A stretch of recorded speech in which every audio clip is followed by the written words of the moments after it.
আপনার এই রঙের ফুল খুব ভালো লাগে, তাই না? এই বৃষ্টিটা খুব অদ্ভুত জিনিস। আগের বছর একদম হলো না, আর এবছর এত হলো যে কয়েক জায়গায় বন্যা চলে এলো।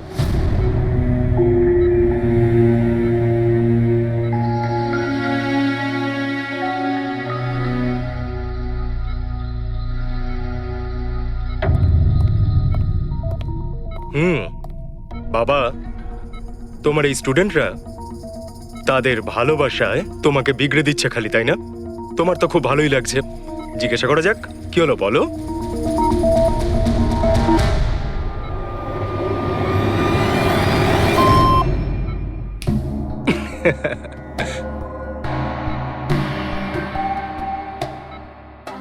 আরে এগুলো তো ময়লা কাপড়, তাই না? দিন, এটা আমাকে দিন।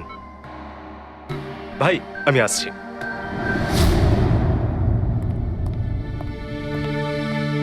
স্যার এখন কেমন আছেন? ভালোই আছে, আর আগের থেকে বেটার রয়েছে। আর সেটা শুধুমাত্র তোমাদের জন্যই সম্ভব হয়েছে। যদি তোমরা এখানে রোজ না আসতে, তাহলে হয়তো উনি সুস্থ হতে পারতেন না। আরে দাদা, এভাবে বলো না। স্যার তো আমাদের কাছে মা বাবার থেকেও বড়। একদম ঠিক। আর আমরা জীবনে যা কিছু শিখেছি সবকিছু স্যারের জন্যই হয়েছে। হ্যাঁ, এইভাবে তোমরা যদি আমাদের পাশে এসে না দাঁড়াতে, হয়তো আমরা দুজন এইভাবে বাবার দেখাশোনা করে উঠতে পারতাম না।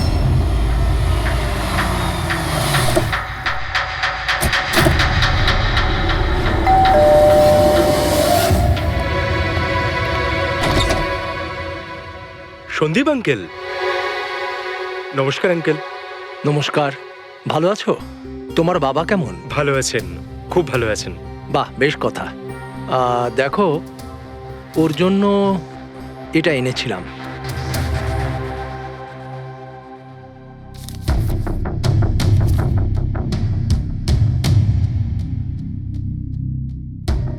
আঙ্কেল, 25 লাখ টাকার চেক? হ্যাঁ মা, আজ জ্ঞানদীপ ইনোভেশনস এর 5 বছর পূর্তি। সেটার উপহার ভাবতে পারো। আঙ্কেল, সেটা ঠিক আছে, কিন্তু বাবা তো গত 2 বছর ধরে কোম্পানির জন্য কোনো কাজই করেনি। দেখো, কিছু সম্পর্ক এই সমস্ত কথাবার্তার অনেক ঊর্ধ্বে হয়। তোমার বাবা আর আমার বন্ধুত্ব অনেকটা এরকম। চলো জ্ঞানের সঙ্গে দেখা করি। বাবা, দেখো কে দেখা করতে এসেছেন। কেমন আছে আমার বন্ধু? আরে, আগে থেকে তো অনেক ফিট মনে হচ্ছে। যদি তোকে এত হ্যান্ডসাম লাগে, নার্স তোকে ভালোবেসে ফেলবে। শোনো প্লিজ। আমি তোমার বাবার সঙ্গে কিছু কথা বলতে চাই, if you don't mind. Sure uncle, যাওয়া যাক। হ্যাঁ হ্যাঁ। প্লিজ এসো সবাই। ওনার এই চেকটার জন্য আমাদের সত্যি খুব হেল্প হয়ে যাবে। হ্যাঁ, পাপার জন্য একটা অ্যাডভান্স বেড নিয়ে আসতে পারি, তাই না? হ্যাঁ। আরে স্যার, স্যার কি হলো? স্যার, কি হলো? লাইট অন্ধকার কেন এখানে? লাইট কি হলো? কি হলো? সন্দীপ আঙ্কেল,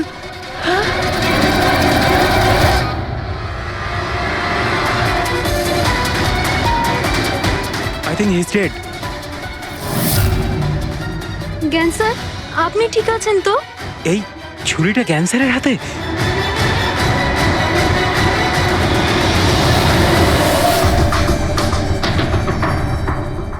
আচ্ছা, তুমি এটা বলছো যে তোমার বাবা জ্ঞানবাবুর হাতে ছুরি ছিল, কিন্তু উনি সন্দীপবাবুর খুন করেননি। স্যার উনি কিভাবে খুন করতে পারেন? 2 বছর ধরে তো উনি প্যারালাইজড। ওনার সিএলআইএস হয়েছে। Complete locking syndrome.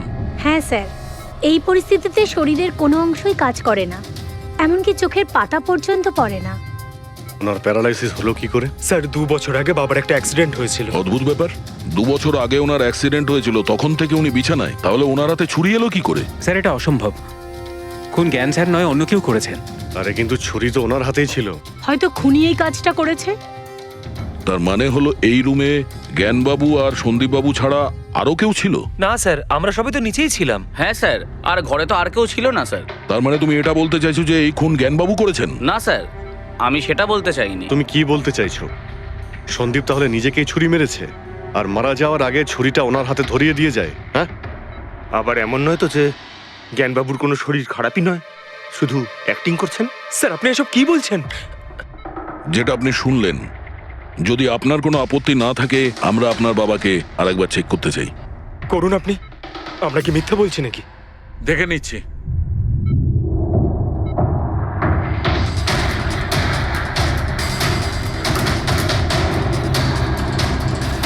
এনার তো পায়ের মাংসপেশিগুলো টোটাল অ্যাট্রোফিক হয়ে গেছে। তার মানে? মানে এক কথায় বলতে পারো যে পায়ের মাংসপেশিগুলো একদম ওই শিথিল হয়ে গেছে। উনি যদি চানও তাহলে 1 ইঞ্চিও এই খাট থেকে নড়তে পারবেন না। স্যার এবার তো আপনাদের বিশ্বাস হয়েছে তাই না, যে আমার বাবা নাটক করছে না? এটা তো একদম শিওর যে ওই সময় তৃতীয় কেউ ছিল এখানে। আচ্ছা, এই উনি আবার জানালা দিয়ে আসেনি তো? পঙ্কজ, ফ্রেডি, তোমরা জানালার আশপাশটা ভালো করে চেক করে দেখো তো কোনো প্রমাণ পাওয়া যায় কিনা। স্যার, অদ্ভুত ব্যাপার, প্রথমবার এইরকম হলো যে খুনির সাক্ষী এখানে রয়েছে কিন্তু সাক্ষ্য দিতে পারবেন না। সেটা পাওয়া যেতে পারে স্যার, সাক্ষ্য কি করে পাবো? এই মেশিনের সাহায্যে, যার নাম হলো বিসিআই, ব্রেন কম্পিউটার ইন্টারফেস। এই মেশিনটা প্যারালাইজড পেশেন্টদের অনুভবগুলোকে বুঝতে সাহায্য করে। অদ্ভুত ব্যাপার, এটা কি সম্ভব? নিশ্চয়ই সম্ভব স্যার। স্যার এই মেশিনটা রক্তের অক্সিজেন ফ্লোকে বুঝে নিয়ে পেশেন্টের অনুভবগুলোকে ব্যক্ত করে দেয়। একটু ভালো করে এক্সপ্লেন করো দেখি। স্যার আমি বলছি, এই মেশিনটা মাথার ভিতরে রক্ত প্রবাহকে ডিটেক্ট করে, তারপর এটা ক্যালকুলেশন করে যে আলাদা আলাদা পরিস্থিতিতে আলাদা আলাদা প্রশ্ন করলে তার উত্তরে মস্তিষ্কের ভিতরে রক্ত প্রবাহ কেমন হচ্ছে। ও, আর এই রক্তের মাত্রা এইটা বলতে পারবে যে ওই সময় এই মানুষটা কি ভাবছিল, এর মনের মধ্যে কি চলছিল। Exactly. Good, very good. Freddie sir, এখান থেকে ওপরে যাওয়ার কোনো রাস্তা নেই। সে আমি জানি। এই পাইপটা দেখ, খুনি এই পাইপটা বেয়েই উপরে উঠেছিল, খুন করে এই পাইপটা ধরেই বেয়ে নিচে নেমে গেছিল। আর ওই ভাঙা টপটা দেখতে পাচ্ছিস, ওইটার উপরই পড়ে দৌড়ে পালিয়েছিল। চলুন স্যার, নিচে গিয়ে দেখি। চল। আমার বাবা অ্যাক্সিডেন্টের আগে এই টেকনিকটাকে আরো এগিয়ে নিয়ে যেতে চেয়েছিলেন। বাবা সবসময় এটা বিশ্বাস করতেন যে বিজ্ঞানের কাছে সব প্রশ্নের উত্তর রয়েছে, প্রয়োজন শুধু চোখ খুলে সমাধানটা খুঁজে বের করা। আপনার বাবা একদম ঠিক কথা বলতেন। হ্যাঁ স্যার, জ্ঞান স্যার চেয়েছিলেন যে বিজ্ঞানের জন্য তারা চোখে দেখতে পাক যারা দৃষ্টিহীন, যারা শুনতে পায় না তারা যেন শুনতে পায়। মানুষের উপকার করতে চেয়েছিলেন জ্ঞান স্যার।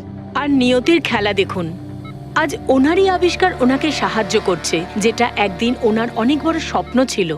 ঠিকই বলছেন স্যার, টপটা তো ভাঙা। আর এই দেখ, পায়ের এই ছাপগুলো দেখ, খুনি এই পথেই পালিয়েছিল।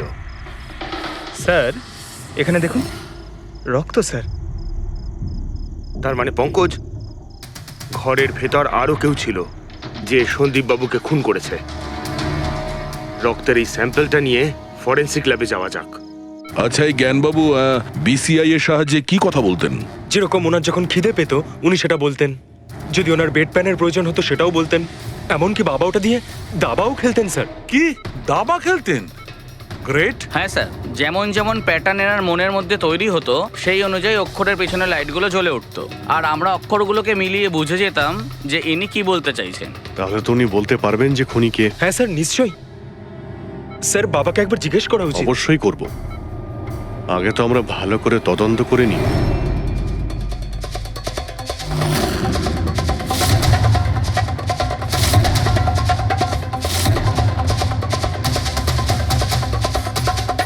সারিকা, ছুরির মধ্যে কিছু পেলে? শুধু মিস্টার জ্ঞানের আঙুলে ছাপ পাওয়া গেছে, আর কারোরই নয়। তাহলে হতে পারে খুনি গ্লাভস পরেছিল স্যার খুন করার সময়। তার মানে খুনি জানলা দিয়ে ঘরের ভেতরে আসে, ও সন্দীপকে মারে, আর সেই ছুরিটা জ্ঞানের হাতে ধরিয়ে দেয়, আর তারপর লোকেরা এই রুমে আসার আগেই ও জানলা দিয়ে পালিয়ে যায়। স্যার, এটাও তো হতে পারে যে খুনি কোনো বাড়ির লোক। না পূর্বী, রুমে যতগুলো লোক ছিল স্যার, তাদের কারোর শরীরেই চোট বা আঘাতের চিহ্ন ছিল না স্যার। আর ওই শুকিয়ে যাওয়া রক্ত, ওটা কোনো বাইরের লোকেরই। একটা কথা বুঝতে পারছি না দয়া, যদি খুনি বাইরের লোক হয় তাহলে এটা কি করে জানলো যে সন্দীপ জ্ঞানের সঙ্গে দেখা করতে আসবে? 10 মিনিট আগে সন্দীপ পৌঁছে যায় আর তারপর ওর খুন হয়ে যায়। স্যার এমন মনে হচ্ছে যে হতে পারে এই খুনি সন্দীপ বাবুকে ফলো করছিল। আর যখন সন্দীপবাবু তার পুরো দিনের শিডিউল বানাচ্ছিল, হতে পারে কোনোভাবেও জেনে গেছিল যে বিকেল বেলায় সন্দীপবাবু জ্ঞানবাবুর সঙ্গে দেখা করতে যাচ্ছেন। সে ঠিক আছে, কিন্তু এরা দুজনেই সন্দীপ আর জ্ঞানবাবু কথা বলবে সেটা কি করে জানলো? স্যার, এটাও হতে পারে যে খুনি জানতো না, আর যেহেতু ও ওকে ফলো করছিল, যেই সুযোগ পেয়েছে রুমে ঢুকে ওকে মেরে দিয়েছে। দয়া নিশ্চয়ই ওর সঙ্গে কোনো শত্রুতা ছিল এই সন্দীপের ওপর, সেই জন্যই তো খুনি পিছু না ছাড়েনি। আর বস, যার সঙ্গে এই সন্দীপ বাবুর শত্রুতা ছিল তার এ প্লাস্টিক অ্যানিমিয়া ছিল। ও আচ্ছা, এই জিনিসটা আসলে কি স্যার? পঙ্কজ, এটা একটা খুব রেয়ার ডিজিজ। এই অসুখটা খুব কম লোকের হয়। এতে মানুষের বোন ম্যারো আর বোন ম্যারো স্টেম সেলস ধীরে ধীরে নষ্ট হতে থাকে। রক্তের লোহিত রক্তকণিকা, শ্বেত রক্তকণিকা আর প্লেটলেটস সব ধীরে ধীরে নষ্ট হতে থাকে। যদি এই রোগটা রেয়ার হয়, তাহলে খোঁজ নেওয়া খুব একটা কঠিন হবে না যে শহরে কতজন লোক আছে যাদের এই ধরনের রোগ আছে। এ প্লাস্টিক অ্যানিমিয়া।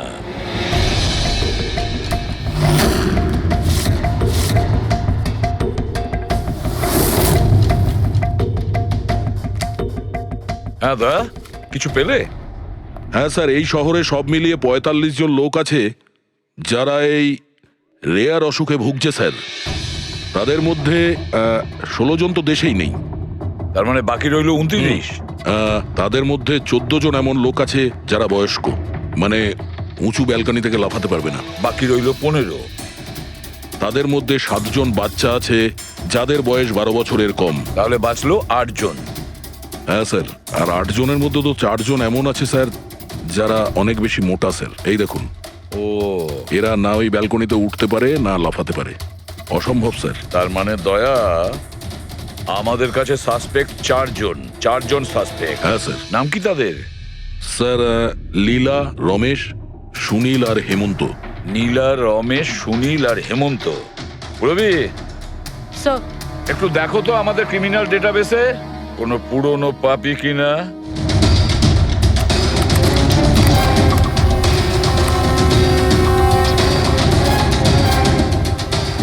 পেয়ে গেছি, রমেশ। চুরি, ছিনতাই, তাছাড়া লোকেদের মেরেওছে। থাকে কোথায় সে? সরোজনগর চল। নিয়ে এসে একে।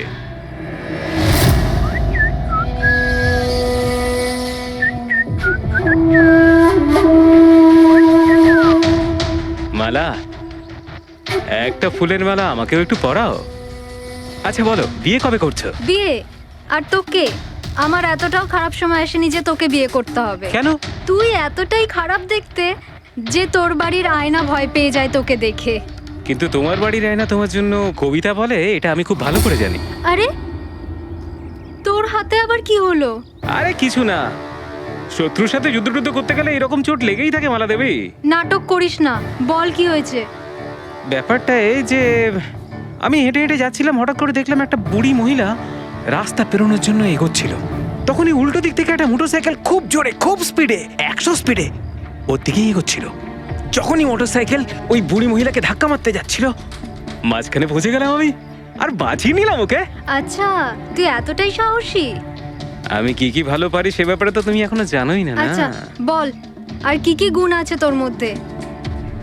আমার ভালো গুণগুলো হলো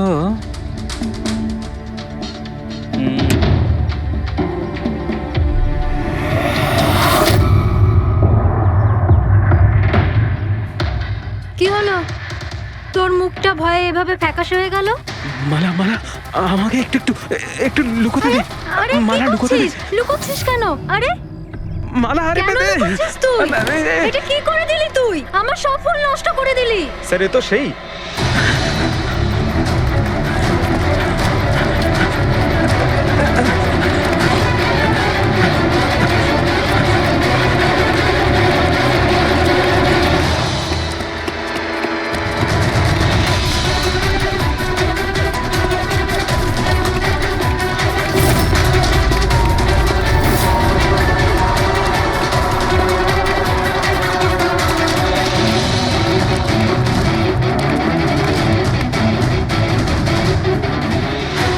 পালিয়ে গেছে মনে হয় স্যার। যাবেটা কোথায়?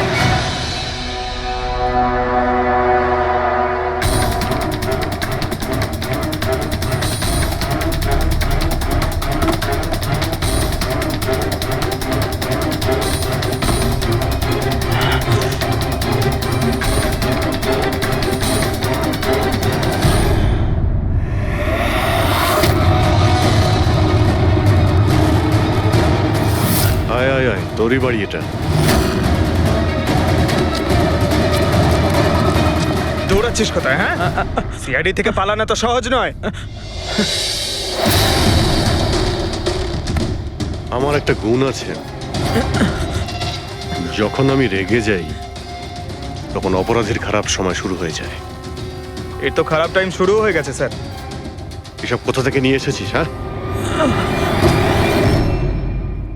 আনিনি স্যার, নিজে বানিয়েছি। এই মেশিনটা তুই বানিয়েছিস? দেখে তো মনে হচ্ছে চাও ঠিক করে বানাতে পারিস না, মেশিন বানিয়েছিস। কোথা থেকে চুরি করেছিস? না স্যার, আমি চুরি করিনি। শুধু চুরি করিসনি, খুনও করেছিস তুই। খুন? কার sir? D117 MG road, Sundarnagar. এখানে গেছিলি তো তুই? তোর হাতে আঘাত লেগেছে না? তোর এই রক্ত আমরা ওখানে পেয়েছি। আমার ছিল না স্যার। তোরই ছিল। তুই যে হসপিটালে ট্রিটমেন্ট করিয়েছিলি সেখানেই ম্যাচ করে গেছে। মাঝার কোনো রাস্তা নেই? না, সোজা ফাঁসি। চুরির জন্য ফাঁসি দিয়ে দেবে? চুরি নয়, খুন। সন্দীপের খুন। না স্যার, আমি কোনো খুনই করিনি। আমি তো শুধু ওখানে চুরি করতে গেছিলাম। তুই একে খুন করিসনি? হে ভগবান, কি বিপদে পড়লাম। মায়ের দিব্যি বলছি স্যার, আমি কোনো খুন করিনি। আমি তো খবর পেয়েছিলাম যে ওখানে একটা লোক থাকে যার প্যারালাইসিস হয়ে গেছে। চুরি কোথায় করতে হবে সেটা ভালো করে জেনে নিয়ে আমি ওখানে শুধু চুরি করতে গেছিলাম। আমি ওখানে শুধু এই কারণেই গেছিলাম। আমি তোকে চিনিও না, কেন মারবো? কারণ সন্দীপ তোকে চুরি করার সময় দেখে ফেলে, তাই একটা অপরাধ লুকোতে গিয়ে আরেকটা করে ফেলেছিস। হ্যাঁ, এই কথাটা সত্যি স্যার যে আমি ওখানে গেছিলাম। আর সন্দীপ আমাকে দেখে চিৎকারও করেছিল। ওর চিৎকার শুনে আমি ভয় পেয়ে গিয়ে পালিয়ে এসেছিলাম। তাহলে তোর লাগলো কি করে? এটা যখন সন্দীপ চিৎকার করলো তখনই লাইট চলে গেছিল, আর অন্ধকারে আমি নিচে লাফালাম। ওই লাফাতে গিয়ে চোট লেগে গেছে। ওই রুমের মধ্যে তুই ছাড়া সেই সময় আর কেউ ছিল না। তুই খুন না করলে কে খুন করবে? না স্যার, আমি ছাড়া অন্য কেউ ছিল ওখানে। কে?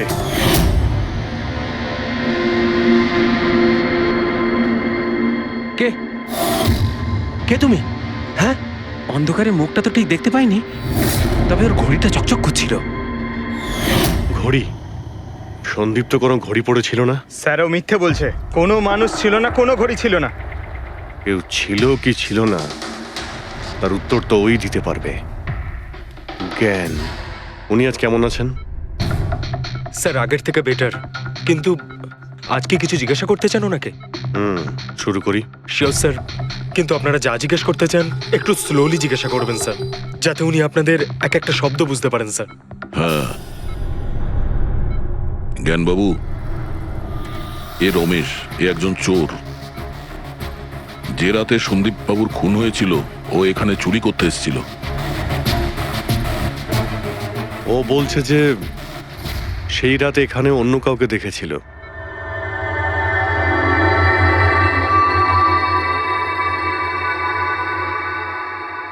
রমেশ, ওই রাত্রে তুমি যেখানে দাঁড়িয়েছিলে সেখানে গিয়ে দাঁড়িয়ে যাও। হ্যাঁ স্যার। স্যার, আমি এই দিক দিয়ে ঢুকেছিলাম আর এখানে এলাম, আর তারপর আমি এদিকে দেখলাম, আর যখনই আমি এখানে পৌঁছালাম দেখলাম সন্দীপ ওখানে দাঁড়িয়ে আছে। আমি ভয় পেয়ে পেছন থেকে ঘুরলাম, আর তখনই কারেন্ট চলে গেল। এখানে দাঁড়িয়েছিলে মানে উনি নিশ্চয়ই তোমাকে দেখেছেন। আচ্ছা, ও কি এখানে ছিল?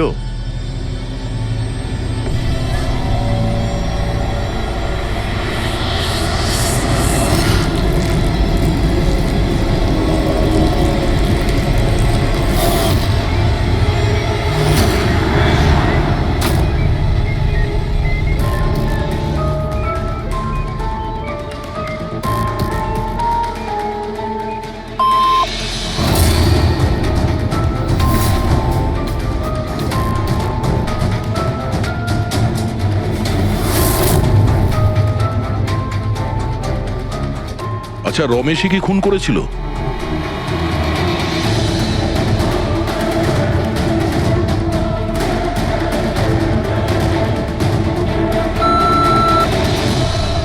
নো নো স্যার, নো মানে না স্যার, আমি বলেছিলাম না আমি মারিনি স্যার।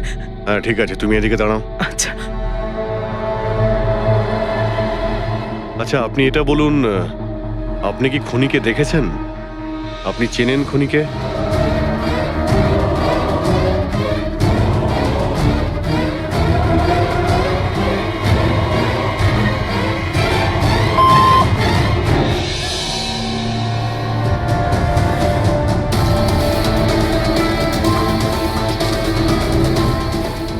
খুনি এই মুহূর্তে এই রুমে আছে?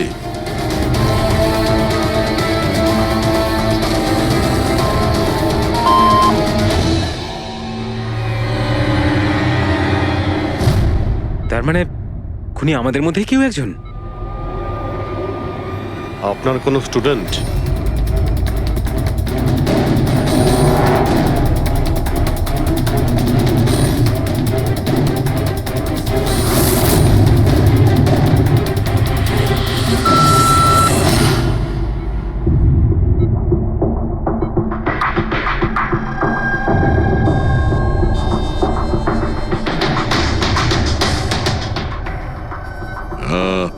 নার্স কিংবা ওয়ার্ড বয়? এসবের মধ্যে আপনারা আমাকে কেন টানছেন? আপনি যদি কিছু করেই না থাকেন, আপনি ভয় পাচ্ছেন কেন?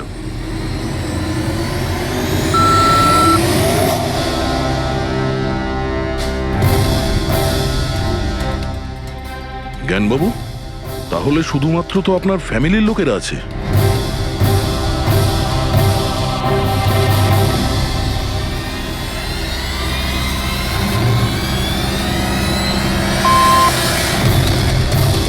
এসব কি বলছো? হ্যালো, রিল্যাক্স, ওখানে দাঁড়িয়ে থাকো। যাও, ওখানে দাঁড়িয়ে থাকো।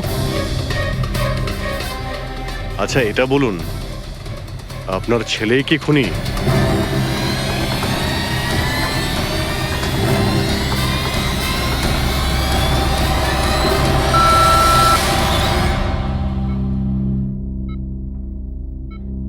এখন তো শুধু আমিই আছি, কিন্তু আমি এই খুন করিনি।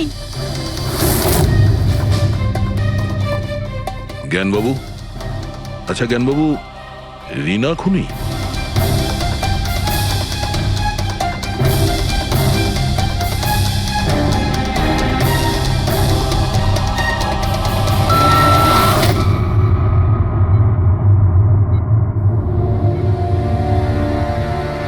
আপনি আমাদের বললেন যে আপনার পরিবারেরই কেউ খুনি, তাহলে সে কে?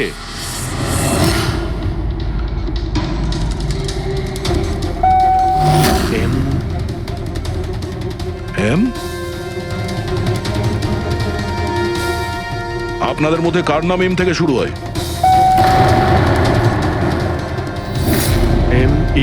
মি, মানে উনি?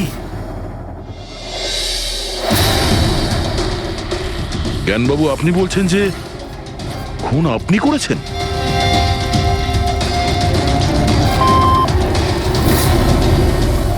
বুঝতে পারছি না ইনি কেন আমাদের সঙ্গে এরকম খেলা খেলছেন।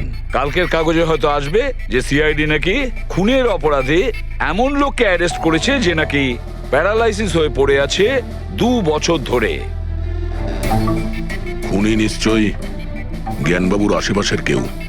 উনি ওকে বাঁচানোর চেষ্টা করছেন, জানি না কেন। সমস্ত অভিযোগ উনি নিজের মাথায় নিচ্ছেন। যদি সে আপন কেউ হয় তাহলে সেই ছুরি ওনার হাতে কেন দিতে যাবে? অন্য কারোর হাতে দিত, যাকে সহজেই বিশ্বাস করা যেত। আর কারোর ওপর যদি দোষ চাপানোরই হয়, তাহলে জ্ঞানবাবু ওকে বাঁচাচ্ছেন কেন, যখন এই সন্দীপ বাবু ওনার খুব ভালো বন্ধু, ভাইয়ের থেকে? এটাই তো সব থেকে বড় বন্ধু, ভাইয়ের থেকেও বড় বন্ধু। কিছু তো একটা গোলমাল আছে। এ কি সত্যিই বন্ধু নাকি শত্রু? জ্ঞানবাবুর ছেলে বলছিল সন্দীপ বাবু ওনাকে 2 বছর ধরে টাকা পাঠাচ্ছিল, ওনার অসুখের সময় ওনার পাশে ছিল। তার উপরে স্যার, ঘটনার দিন সন্দীপ 25 লাখের চেক নিয়ে এসেছিল। ওনার ফ্যামিলি মেম্বার তো এটাই ভাববে যেটা দেখানো হয়েছে। আর সব সময় পর্দার পিছনের খেলাটা অন্য কিছু হয়ে থাকে, অন্য রকম হয়ে থাকে। কিন্তু স্যার, পর্দার আড়ালের সত্যিটা তো শুধুমাত্র জ্ঞানবাবুই জানেন, আর উনি তো সত্যি কথা বলছেনই না। জ্ঞানবাবু সত্যি কথা বলছেন না তো কি হয়েছে বস? ওর মস্তিষ্ক তো সত্যি কথা বলবে। আমার জ্ঞানবাবুর মস্তিষ্ক চাই। জ্ঞানবাবুর মস্তিষ্কটা এনে দাও, তারপর দেখবে তুড়ি মেরে খুনির কাছে পৌঁছে যাব। ডক্টর সালুকে, এটা কি ধরনের ডিমান্ড করলেন আপনি? কারণ মস্তিষ্ক কি করে নিয়ে আসা সম্ভব? কেন হবে না ফেডরিক? এই কেসে ওনার মস্তিষ্ক তো ওকে এনে দিতেই পারি আমরা। কেননা গত 2 বছরে ওনার মস্তিষ্কে যা কিছু ঘটেছে সব বিসিআই মেশিনে রেকর্ড হয়েছে। এক্স্যাক্টলি বস। আর এই মেশিনে আমাদের বলবে যে জ্ঞানবাবুর সঙ্গে ওর কি আর কেমন সম্পর্ক ছিল। হ্যাঁ ফেডরিক, সব ডেটাগুলো নিয়ে এসো বিসিআই মেশিনের। আর দয়া, স্যার। রমেশকে ওনাদের বাড়িতে নিয়ে যাও, আর ওখানে যে কয়জন লোক ছিল সবার ঘড়ি চেক করাও। স্যার, এখনো আমাদেরকেই সন্দেহ করছেন? হ্যাঁ, আর ততক্ষণ সন্দেহ করব যতক্ষণ না আসল খুনিকে পাওয়া যায়। কিন্তু জ্ঞান স্যার তো বলেই দিয়েছেন আমরা সবাই নির্দোষ, তাও আপনারা। হতে পারে উনি মিথ্যে কথা বলছেন তোমাদের মধ্যে কাউকে বাঁচানোর জন্য। তাহলে আপনারা আসল খুনিকে কিভাবে খুঁজবেন? সিআইডি এই দায়িত্ব আমাকে দিয়েছে, কেননা সেই রাতে আমি খুনির ঘড়িটা দেখতে পেয়েছিলাম।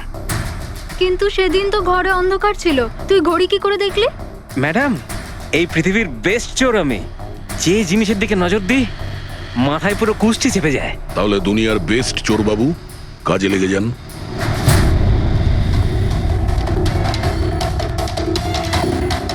সস্তা, টেকসই, সুন্দর, 11,000 টাকা। না, এ নয়।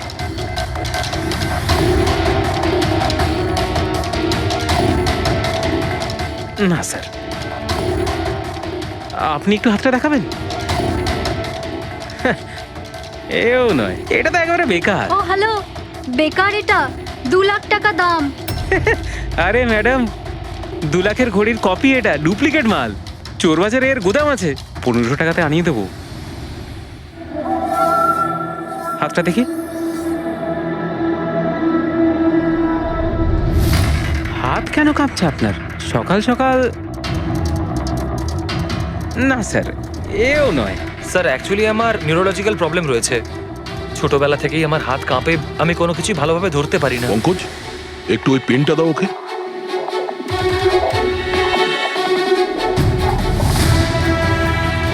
ঠিক করে ধরবেন আপনি। এ তো পেনটাও ধরতে পারছে না। স্যার, অ্যাকচুয়ালি জ্ঞান স্যার আমার এই প্রবলেমটাই সলভ করতে চেয়েছিলেন। উনি এর সাথে রিলেটেড রিসার্চও করছিলেন, কিন্তু হয়তো ভাগ্যের সম্মতি ছিল না এতে। আর জ্ঞান স্যারের গাড়ির অ্যাক্সিডেন্ট হয়ে গেল। ভরসা রাখো, এর কোনো না কোনো চিকিৎসা তো হয়েই যাবে। তুমি দেখো বাকিদের ঘড়িগুলো। না স্যার, এদের মধ্যে কারোর ঘড়িই নয়। কারোর কাছেই নেই? হতে পারে খুনির কাছে একের থেকে বেশি ঘড়ি আছে। ওই দিন ও যে ঘড়িটা পড়েছিল আজ ওটা পড়েনি। হায় ভগবান, আপনি এখনো সন্দেহ করছেন? পঙ্কজ, এই রমেশকে নিয়ে যাও। পৃথিবীতে যত ঘড়ি আছে, যত মডেলের রয়েছে, সবগুলো দেখাও ওকে। স্যার, যত ঘড়ি আছে, যত মডেল আছে, সব। তবেই তো জানা যাবে খুনি কোন মডেলের ঘড়ি পড়েছিল। এক মিনিট, একটু এদিকে আয়, এদিকে আয়।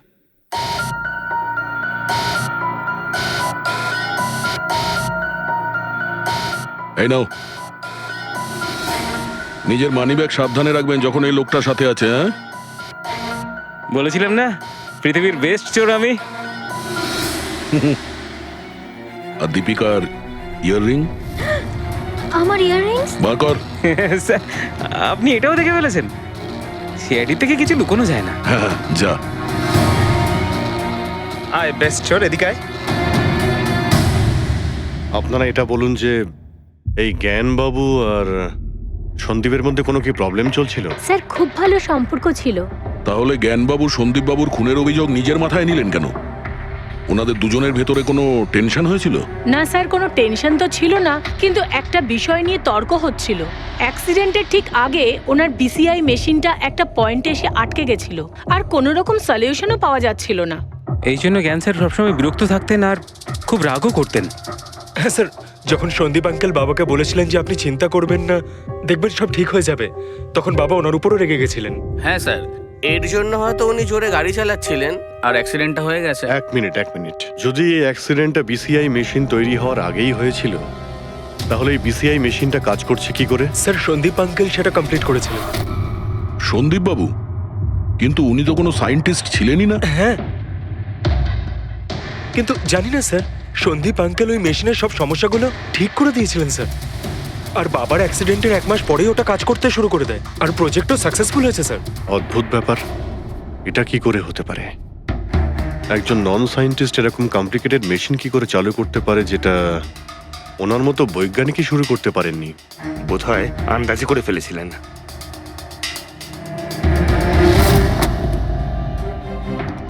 মাই গড, গত 2 বছরে এত ডেটা বেরিয়েছে ওনার একার? হ্যাঁ বস, আর এই পেপারগুলোর প্রত্যেকটা জায়গা খুঁটিয়ে খুঁটিয়ে ভালো করে দেখতে হবে যে সত্যিটা কি ছিল যেটা জ্ঞানবাবু আমাদের থেকে লুকোতে চাইছেন। এক একটা শব্দ, এক একটা অক্ষর জুড়ে তার প্যাটার্ন বানিয়ে দেখতে হবে। চলে এসো, সবাই মিলে কাজ করি। সবাই চলে এসো।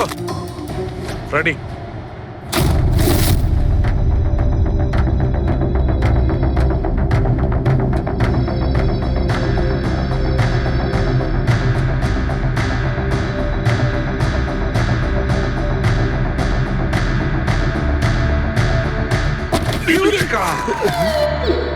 কি হলো স্যার? কি পেলেন? জানতে পারা গেছে যে আসলে ওই রহস্যটা কি, আর এই রহস্যে আছে একটা ভিলেন।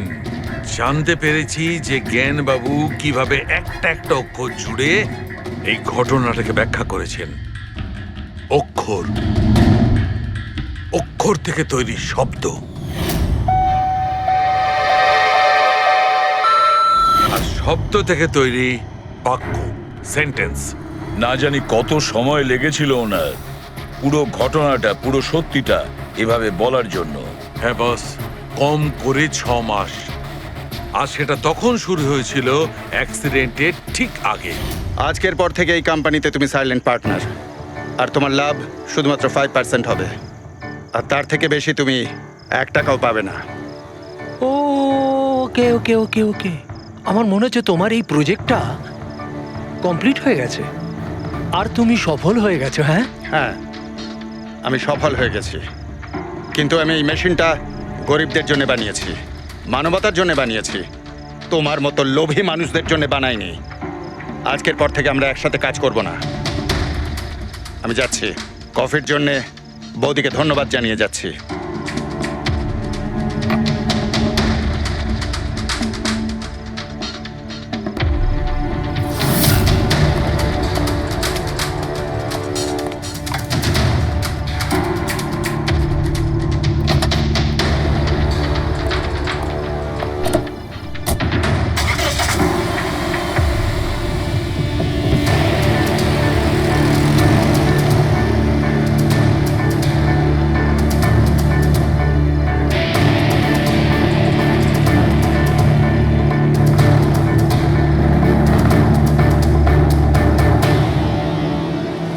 এ কি হলো?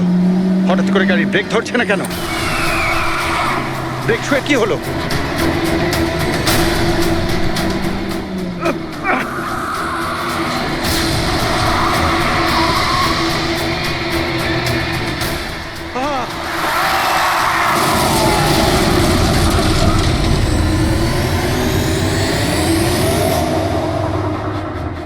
এবার বুঝতে পেরেছো আমাকে ঘাটানোর পরিণাম? আমাকে তুমি 5% দিতে যাচ্ছিলে, তাই না? এবার দেখো, আমি তোমাকে 5% দেব সারা জীবনের জন্য। তার মানে সন্দীপ যে বন্ধুত্বের নাটকটা করছিল আসলে ও মুখোশ পরা শয়তান ছিল। আর স্যার, যদি পুরো ডেটা এই কাগজে লেখা থাকে তার মানে হলো জ্ঞানবাবু এই কথাটা নিজের মনে রাখেননি, কাউকে না কাউকে সন্দীপবাবুর আসল উদ্দেশ্যটা বলেছেন।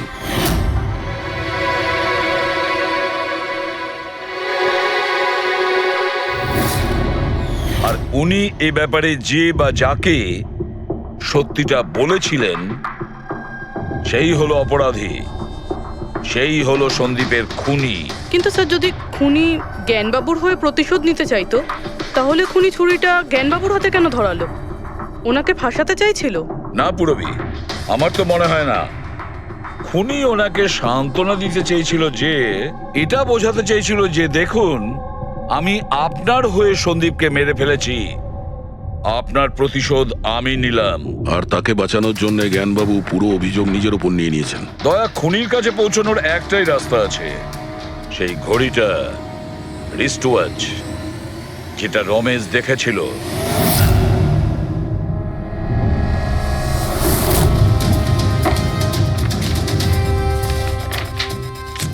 আরে ভাই তাড়াতাড়ি কর, এত সময় নেই আমাদের কাছে। পঙ্কজ, আরে দেখছি তো কি আমি। হচ্ছে? স্যার, কি হলো রমেশ, মজা আসছে কি না? যথেষ্ট স্যার, আমি হাত জোড় করছি, আমি আর ঘড়ি দেখতে পারবো না। 10,000-এর উপর ঘড়ি আমাকে দেখানো হয়েছে, আমার মাথা ঘুরছে স্যার। যতক্ষণ না ঘড়ির মডেল খুঁজে পাচ্ছিস ততক্ষণ বাড়ি যেতে দেবো না তোকে। স্যার স্যার, এই, কি স্যার, আমাকে করছিস? ক্ষমা করে দিন স্যার। আমি বলছি বাপের জন্য আর চুরি করবো না, আমাকে বাড়ি যেতে দিন স্যার। ওট ওট ওট ওট ওট জানা তো দরকার ওই রাতে তুই ওখানে কোন ঘড়িটা দেখেছিলি, হ্যাঁ? এখন আর কটা ঘড়ি দেখবো স্যার? এতগুলো ব্র্যান্ডের এতগুলো মডেল দেখলাম স্যার, ওগুলোর মধ্যে কোনোটাই নয় ওটা। তো কোনো মডার্ন ঘড়ি ছিল নাকি? হ্যাঁ ম্যাডাম, একদম মডার্ন ঘড়ি ছিল। ঘড়ি তো ছিল কিন্তু ঠিক ঘড়ির মতো দেখতে ছিল না। কি বললি? মডার্ন ঘড়ি ছিল অথচ ঘড়ি নয়? হ্যাঁ। ঘড়ি দেখেছিস তো? ড্রয়িং করাতে পারবি? ঠিক আছে, পুরবি একে দিয়ে স্কেচ বানাও। স্যার, হ্যাঁ, স্যার এইটা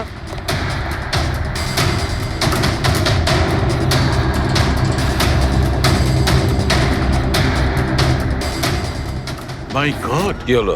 1 মিনিট বস, একদম জ্যাকপট লেগে গেছে। রমেশ, এদিকে এসো। ওকে। মন দিয়ে দেখো, এই ঘড়িটাই ছিল। এটাই ছিল, একদম এটাই ছিল স্যার। এটা কিরকম ঘড়ি স্যার? চুরি করলে কত পয়সা পাবো? পয়সা নয়, টাকা পাবে, লাখ লাখ টাকা। এত দামি ঘড়ি এটা? ঘড়ি নয়, এটা স্যাটলা বলে একে, স্যাটলা। স্যাটলা? এবার খুনি কে সেটাও আমি বলতে পারি।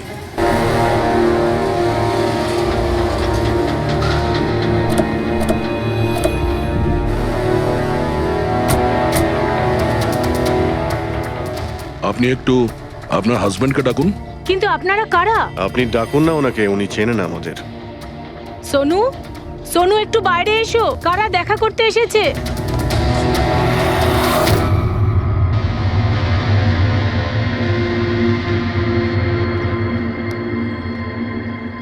আপনারা এখানে? কি ব্যাপার? এমনি এখান দিয়ে যাচ্ছিলাম, তাই ভাবলাম যে দেখা করে যাই। আমি এরকম কথা আগেও শুনেছি। দেখা করে যাই না, তোমাকে গ্রেপ্তার করে নিয়ে যাই। গ্রেপ্তার? কিন্তু কিসের জন্য? আপনার স্বামী সন্দীপকে খুন করেছে। স্যার, আমি আপনাদেরকে বলেছিলাম তো, এই দেখুন, আমি ঠিক করে জলটাই খেতে পারি না, কারণ মার্ডার কি করে করব? খুন তো করেছো, আর তুমি এই হাত দিয়েই করেছো। কোথায় সেই সেটলা ওয়াচ? হ্যাঁ, ঘড়ি কোথায়? স্যার, আপনারা কোন ঘড়ির কথা বলছেন আমি কিচ্ছু জানি না। এক্ষুনি তুমি জানতে পারবে কোন ঘড়ির কথা বলছি। ফ্রেডি, পঙ্কজ, ঘরের তল্লাশি নাও। পঙ্কজ, উপরে যা, আমি বেডরুমটা দেখছি।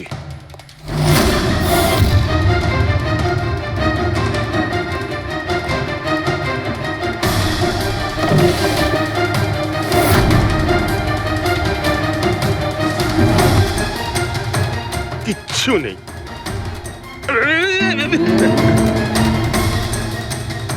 কি ফুটলো? স্যার, স্যার, বালিশটার মধ্যে কিছু একটা আছে। বালিশের ভেতরে?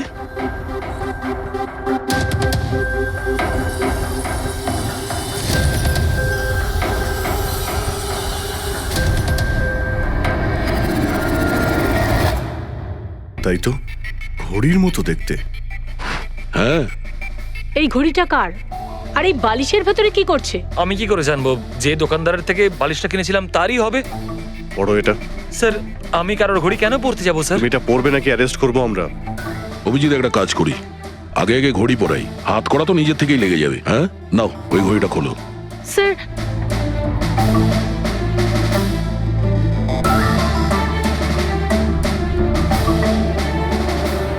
আরে বাহ, দেখো এর হাত কাঁপা বন্ধ হয়ে গেছে।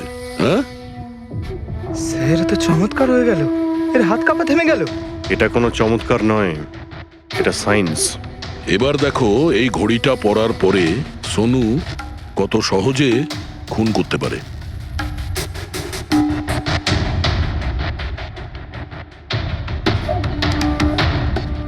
স্যার, কিন্তু এই ঘড়িটা কাজ করে কি করে? এটাকে সেটলা বলে পঙ্কজ। মোশন সেন্সর আর আর্টিফিশিয়াল ইন্টেলিজেন্স টেকনিক দিয়ে বানানো হয় এই ঘড়ি, কারণ ওর মতো যাদের এই রোগ আছে তাদের জন্য, মানে যাদের হাত কাঁপে। শুধু একটাই উদ্দেশ্য ছিল আমার, প্রতিশোধ আর প্রতিশোধ। জ্ঞান স্যার আমাকে বিসিআই এর সাহায্যে সবকিছু বলে দিয়েছিলেন। আপনাকে কথা দিচ্ছি স্যার, আপনার শত্রুদের শাস্তি দিলেই আমি একটু শান্তি পাবো। এটা আমার তরফ থেকে ছোট্ট গুরুদক্ষিণা মনে করতে পারেন। সেদিন কোম্পানির অ্যানিভার্সারি ছিল আর আমি জানতাম যে সন্দীপ ওখানে নিশ্চয়ই আসবে। প্রত্যেকবারের মতন জ্ঞান স্যারের সাথে ও ওটাই করবে। জ্ঞান স্যারের সাথে কথা বলার আগে ও সবাইকে বাইরে বের করে দিত, যাতে ও স্যারকে অপমান করতে পারে। কিন্তু এইবারে ও এটা জানতো না যে মৃত্যু ওর জন্য অপেক্ষা করছে। আজ আমাদের কোম্পানির 5 বছর পূর্তি। যখন বাড়ির প্রত্যেকে রুমের বাইরে এক এক করে চলে গেল, তখন ওদের খেয়াল ছিল না যে আমি ওদের সাথে নেই। দেখো আমি কেমন বন্ধু। A promise is a promise my friend, and you know as I কে কে তুমি? হ্যাঁ, আর তারপরে আমি কারেন্ট অফ করে দিই আর জ্ঞান স্যারের সামনে আমি ওকে মেরে ফেলি। আর তারপরে আমি ফিঙ্গারপ্রিন্ট মুছে ফেলে জ্ঞান স্যারের হাতে ছুরিটা ধরিয়ে দিই। আর বাকিরা সবকিছু জানার আগেই আমি সবার মধ্যে দাঁড়িয়ে পড়ি।